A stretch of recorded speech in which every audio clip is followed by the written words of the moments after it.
किया अलिफ लाम मीम सयक़ूल तिलकर रसूल लन तनालू वल मुहसनात ला युहिब्बु व इदा समिअू वलौ अन्ना क़ाल अल मलू वअलमू यअतज़िरून व मा मिन दाब्बा व मा उबर्रियु रब्बमा सुब्हानल्लज़ी क़ाल अलम इक़तरबा पढ़ा तो 17वां पारा में ये आयत नजर आई व मा अरसलनाका इल्ला रहमतल लिल आलमीन। बात समझ में आ गई? जो नबी रहमत आलम बनकर आ रहे हो वो ज़हमत मां कैसे बन सकते हैं? अर्थुल गाजी है। और अगर हार गए तो कुरान का जुमला देखिए बल अहया, वो जिंदा है। इंदा रब्बिहिम इंदा नास ला ला ला इंदल फिलिस्तीन ला इंदल उर्दुन लिबनान मिस्र ला ला ला इंदा आबाइहिम वजदादिहिम ला इंदा रब्बिहिम, अपने रब की बारगाह में जिंदा है। और दुनिया वाले क्या खाते क्या पीते हैं? कुरान शरीफ में आया इंद रब्बिहिम युरज़क़ून, वो अपने रब की बारगाह में शहीद खाएंगे भी पिएंगे भी और वो भी ख्वाहिश करेंगे रब कदीर फूड को हाजिर कर देगा। पता ये चला हमें लड़ते रहना है और हक का साथ देना है। जब पहले ही दिन खबर आई थी ना, मैंने कहा वो हक पर है क्योंकि अपनी जमीन की बाजियाबी के लिए लड़ रहे हैं। अगर थोड़ी सी भी शर्म हया और गैरत बाकी है तो इजराइल को चाहिए फिलिस्तीन छोड़ के भाग जा, खाली कर दे जमीन। रह गई बात टेररिस्ट की, तो सुनो, मैं पूरी दुनिया में चैलेंज के साथ ये बता दूं कि जो लोग हमें टेररिस्ट कहते हैं वो सुन ले। Who started the first world war, जिसमें करोड़ों लोग मारे गए, वो जंग की शुरुआत किसने की? Not Muslim. Who started the second world war? Not Muslim. Who killed 6 million Jews in Holocaust? Not Muslim. Who killed about 20 million Aborigines in Australia? Not Muslim. Who killed more than 100 million Indian in North America? Not Muslim. Who killed more than 50 million Indian of South America? Not Muslim. Who sent nuclear bombs of Hiroshima and Nagasaki? Not Muslim. Who took about 180 million African people as slaves and 88% of them died and were thrown overboard in Atlantic Ocean? Not Muslim. Who killed Mr. Gandhi? No. Not Muslim. Who killed Nadeem in JNU after kidnapping? Not Muslim. Who killed Dadri in Dadri Akhlaq? Not Muslim. Who killed Asifa? Not Muslim. So first of all, you have will to define terrorism properly. If a non-Muslim does something bad, he is crime. But a Muslim commits the same, he is terrorist. First of all, you have to remove this double standard. Then come to the point. I don't know any terrorist, any Ikhwanul Muslimin, any Osama bin Laden. I know Imam Azam. I know शमसुल अइम्मा सरखसी।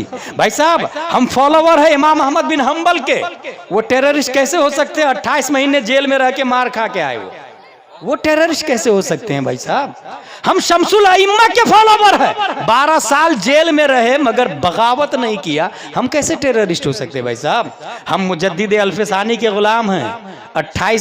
7 साल ग्वालियर के jail में रहे, फासिकों को jail के अंदर ही सुधारते रहे, अमन शांति का पैगाम दिया, हम कैसे टेररिस्ट हो सकते हैं भाई साहब? 72 नुफूस कुदसिया मैदान करबला में जान दे दी और जिसने भी तलवार उठाई है जुल्म को रोकने के लिए, बगावत के लिए तलवार करबला में नहीं उठी थी, बगावत के लिए नहीं उठी थी, हम कैसे टेररिस्ट हो सकते हैं भाई साहब? हम तो उस नबी के मानने वाले हैं।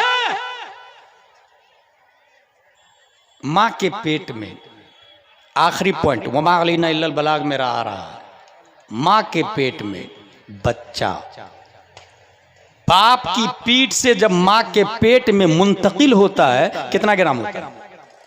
15, 20, 30, 40, 50 ग्राम। धीरे धीरे उस बच्चे का वेट बढ़ता चला जाता है। 100 ग्राम, 100, 200, 300, 250, 1 kilo, 2 kilo, 3 kilo, 4 kilo, 4.5 kilo का बच्चा पैदा होता है। ये अखबार की हेडिंग आती है। बच्चे का वजन पेट में जितना ज्यादा होगा मां को उतनी तकलीफ होती है। हम टेररिस्ट नहीं है, should be noted this point. बोझ को अरबी में हमल कहते हैं, बोझ उठाने वाली गाड़ी को हमला कहते हैं, पैसेंजर उठाने वाली गाड़ी को नकला कहते हैं, बोझ उठाने वाले मर्द को हामिल या हम्माल कहते हैं, बोझ उठाने वाली औरत को हामिला कहा जाता है, जिसका मतलब है प्रेग्नेंट। बोझ उठाने वाले, बोझ जितना ज्यादा मां को उतनी ज्यादा तकलीफ। 9वें महीने में मां को करवट लेने में भी तकलीफ होती है।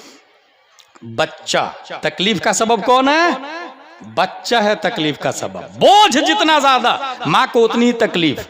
मगर हम उस नबी के मानने वाले हैं जो नबी मां के पेट में है। और हजरत आमिना का जुमला है, ये बरेली के अहमद रजा का जुमला भी नहीं, गौसे आजम का भी जुमला नहीं, ख्वाजा गरीब नवाज का भी जुमला नहीं, ये प्यारे मुस्तफा माँ के पेट में है उनकी वालदा हजरत आमिना का जुमला। वल्लाही मा शऊर तो अन्नी हमल तो वला वजद तो लहु सिकला, खुदा की कसम मेरा बेटा मेरे पेट में है और मुझे जर्रा बराबर बोझ का एहसास नहीं हुआ, बोझ का एहसास नहीं हुआ।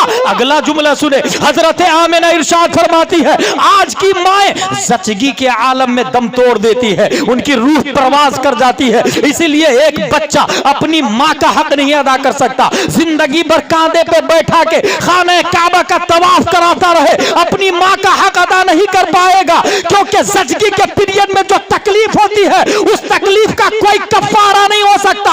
अगर मां चाहती बचपन में गर्दन दबा देती, बच्चा का दम निकल जाता, बच्चा मर जाता, वो मां है। मगर हजरत आमिना इरशाद फरमाती है मेरा बेटा पैदा हुआ तो मुझे जर्रा बराबर तकलीफ भी नहीं हुई। मैं सोच में पड़ गया, आखिर माओ का दम निकल जाता, माएं मर जाती है, मगर हजरत आमिना को तकलीफ भी नहीं हुई। वजह क्या है? पढ़ना शुरू किया, अलिफ लाम मीम सयक़ूल तिलकर रसूल लन तनालू वल मुहसनात ला युहिब्बु व इदा समिअू वलौ अन्ना क़ाल अल मलू वअलमू यअतज़िरून वमा मिन दाब्बा वमा उबर्रियु रब्बमा सुब्हानल्लज़ी क़ाल अलम। इक़्तरबा पढ़ा तो 17वां पारा में ये आयत नजर आई, वमा अरसलनाका इल्ला रहमतल लिल आलमीन। बात समझ में आ गई? जो नबी रहमत आलम बनकर आ रहे हो वो ज़हमत मां कैसे बन सकते हैं? नारे नारे रिसालत मसलके आला हजरत अज़मत मुस्तफा अल्लामा मुफ्ती गुलाम जिलानी अज़हरी, नारे तकबीर, शहीद आजम कॉन्फ्रेंस। वाह वाह वाह वाह, सुभान अल्लाह। भाई साहब टेररिस्ट कैसे हो सकते हैं जब मां को ज़चगी में तकलीफ नहीं दे रहे हैं? टेररिस्ट की बात कर रहे हैं। एक साहब या रसूल अल्लाह सबसे अच्छा अमल बता दीजिए ना। नबी ने फरमाया नमाज पढ़ो और नाखून काटो। क्या हम टेररिस्ट हो सकते हैं? A question arise, नमाज फर्ज है, नाखून काटना मुस्तहब है। Should be noted this point. इस्लाम में 5 डज है और 5 डजंट है। ये आप लोग को समझना मस्ट है, इसलिए कि कुछ लोग क्या करते हैं, मुस्तहब को फर्ज से अफजल समझते हैं और फर्ज को घटा के नीचे ले आते हैं। 5 डज है, उसमें सबसे ऊपर है फर्ज, फिर वाजिब, सुन्नत मुअक्कदा, गैर मुअक्कदा, मुस्तहब। इसके अपोजिट में 5 डजंट है, हराम, मकरूह तहरीमी, इसात, मकरूह तंज़ीह, खिलाफ औला। सबकी धाराएं अलग अलग है, सबकी सजाएं अलग अलग है, हर एक को एक निगाह से नहीं देखा जाएगा। और यहां एक खास बात बता दूं आपको, नबी का सबसे बड़ा मोजिज़ा क्या है? चांद को फाड़ना? नो। सूरज को बुलाना? नो। दरख्तों को बुलाना? नो। नबी का सबसे बड़ा मोजिज़ा कुरान शरीफ है। एक वली की सबसे बड़ी करामत कौन सी है? हरिपुर में एक वली आए और दरख्त को बुला करके अपने पास झुका दे। दूसरा वली है वो हय्या अलल फलाह पर लब्बैक कहते हुए मस्जिद में चले जाए। आप लोग किसको बड़ा वली मानेंगे? Should be noted this point. ये जो दरख्त को बुला के अपनी बारगाह में झुकाया, ये बड़ी करामत नहीं। हय्या अलल फलाह पे लब्बैक कहना ये बड़ी करामत है। और ये मैं नहीं, हुजूर मुहद्दिस कबीर उर्से तहसीनी में एक हदीस कोड करके बता रहे थे बरेली शरीफ में कि गौसे आजम फरमाते हैं करामतुल वली, गौसे आजम का जुमला कोड कर रहे थे, हदीस शरीफ नहीं, गौसे आजम का जुमला। करामतुल वली अन यकून कौलुहु व फ़िअलुहु मुताबिक़न लिक़ौलिही व फ़िअलिही सल्लल्लाहु अलैहि वसल्लम। वली की सबसे बड़ी करामत यह है कि उनका कौल और उनका काम नबी के कौल और नबी के काम के मुताबिक हो। दरख्तों को बुलाना ये बड़ी करामत नहीं, अजान हुई न वक्त पर नमाज पढ़ना ये बड़ी करामत, ये बड़ी करामत। फर्ज, वाजिब, सुन्नत, मुअक्कदा, गैर मुअक्कदा, मुस्तहब, यहीं पर ये भी ज़हन नशी कर ले। अगर मैं ऐलान करूं ताजुश्शरिया मस्जिद बनानी है, कौन देगा पैसा? हजरत मेरी तरफ से पूरी मस्जिद का सरिया, ओके। दूसरा आदमी हजरत मेरी तरफ से सीमेंट, ओके। तीसरा आदमी मेरी तरफ से ईंट, ओके। ये मस्जिद बन गई चंद सालों के अंदर। 1 लाख नहीं बल्कि 1 मिलियन की मस्जिद, 10 लाख की मस्जिद बन गई। अब मैं ये ऐलान करूं उसमें मुफ्ती साहब लाना है, 25,000 तनख्वाह, 12 लोग तैयार हो जाए, एक आदमी जनवरी में, दूसरा फरवरी, तीसरा मार्च, साल में एक बार राउंड आएगा, 12 लोग खड़े हो जाए, कोई नहीं खड़ा होगा। पॉइंट। भाई साहब ये किसने बताया मस्जिद बनाना सवाब का काम है? कहाँ लिखा? किसी किताब ही में लिखा है ना। उसी किताब में ये लिखा है कि मस्जिद नहीं बोलती है, इमाम बोलता है। मस्जिद के झूमर से जाके पूछे, 50,000 के झूमर से, झूमर साहब वुजू में कितने फराइज है?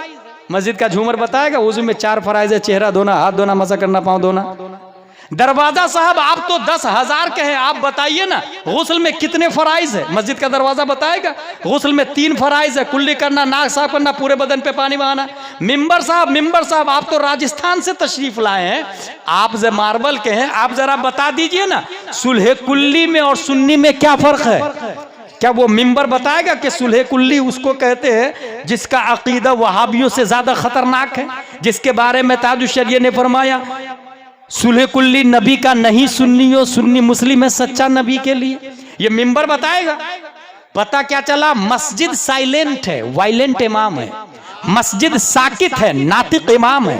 मस्जिद खामोश है, बोलता इमाम है। मस्जिद 10 मिलियन नहीं 10 बिलियन की मस्जिद हो और इमाम नाजरा खा हो, हरिपुर की जहालत का खात्मा नहीं होने वाला। और अगर मस्जिद खजूर की शाख तना पत्तियों से बनी हुई हो और इमाम इमामुल अंबिया हो तो मुक्तदी अबू बकर पैदा होते हैं, उमर पैदा होते हैं, तलहा, जुबैर और हंज़ला पैदा होते हैं।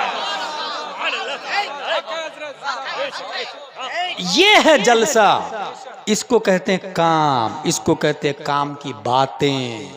अपनी मस्जिद में जाके तवज्जो ध्यान दें। 10 डजन सबकी अलग अलग धाराएं हैं, अलग अलग हुक्म है। नमाज फर्ज है, नाखून काटना मुस्तहब है, और नबी फरमा रहा है कि जाओ नमाज पढ़ो और नाखून काटो। इन दोनों में क्या मुनासबत है भाई साहब? हम क्या टेररिस्ट हो सकते हैं? इन दोनों में मुनासबत को समझे। सहाबी ने कोट किया हदीस को और तशरीह की कि नबी ने इसलिए फरमाया उस सहाबी से नाखून काटो कि उस सहाबी के घर पे बकरियां थी, बकरियों का दूध दूहते थे। दूध दूहते समय उसका थन बकरियों का नाजुक होता है, बकरियों के थन में नाखून लगता था जिससे उसको तकलीफ होती थी, और जानवर को तकलीफ देना हराम, और हराम से बचना फर्ज। नमाज भी फर्ज, ये भी फर्ज। अब नाखून काटना मुस्तहब नहीं, फर्ज हो गया। ये मस्जिद की दीवार नहीं, मस्जिद का इमाम बताता है, मस्जिद का इमाम बताता है। और बात यही से समझ में आई, जो नबी जानवर को तकलीफ नहीं दे वो टेररिस्ट कैसे हो सकते हैं भाई साहब? वो इंसानों का मर्डर कैसे अलाउ करा सकते हैं? अब रहा ये कि तुम्हारे नबी ने जंगे क्यों की इतनी ज्यादा, इतने लोग क्यों मारे गए कुफारों मुशरिकीन के? Very simple answer. अगर हरिपुर में किसी के बदन में कैंसर हो जाए, डॉक्टर के पास जाएगा, MBBS से ऊपर MD से ऊपर DM आता है, जानते वो क्या बोलेगा? इस कैंसर वाले पार्ट को काटना पड़ेगा। क्यों? अगर उस पार्ट को नहीं काटेंगे तो वो पार्ट पूरे पार्ट को अपनी जद में ले लेगा। अबू जहल कैंसर का पार्ट था समाज के लिए, उतबा कैंसर का पार्ट था समाज के लिए, शीबा कैंसर का पार्ट था समाज के लिए। कुल्लु इंसानिन सवासिया काशनानिल मुश्क, कंघी के दंदाने की तरह इंसान बराबर है। ये मिजाज यहूदो नसारा ने नहीं, प्यारे मुस्तफा सल्लल्लाहु अलैहि वसल्लम ने दिया है। और जो जालिम हो वो समाज के लिए कैंसर है, उसे खत्म करना समाज की हिफाजत के लिए है। इसीलिए पूरी दुनिया को ये अमन का पैगाम है कि अगर टेररिस्ट से नजात चाहते हो तो पूरी दुनिया में इस्लाम का सिस्टम लागू कर दो, इस्लाम का निजाम लागू कर दो, जिसका ये दावा है मन कतल नफ्सन फकान्नमा कतल अन्नास जमीआ व मन अहयाहा फकान्नमा अहया अन्नास जमीआ। एक इंसान को मारने वाला पूरी इंसानियत का कातिल है और एक इंसान को बचाने वाला पूरी इंसानियत का एहया करने वाला है। ये इस्लाम का मिजाज। इसलिए मेरे भाई, ये मिजाज आप अपने बच्चे को कैसे देंगे? जब आप उनको तालीम देंगे, उन्हें समझाएंगे। बच्चे सादे कागज की तरह होते हैं, उनमें जो आप लिखेंगे वही लिखाएगा। इसलिए बच्चा जब छोटा हो तभी लिखना शुरू कर दे।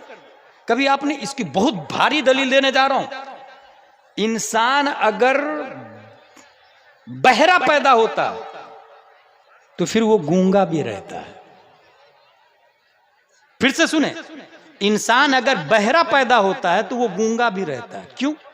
इसलिए कि कानों के रास्ते वोकेबलरी जाती है, अल्फाज जाते हैं, दिमाग की डायरी पे लिखाते हैं, फिर दिमाग ऑर्डर करता है तो जुबान उसका प्रोनाउंस करता है, फिर इंसान बोलता है।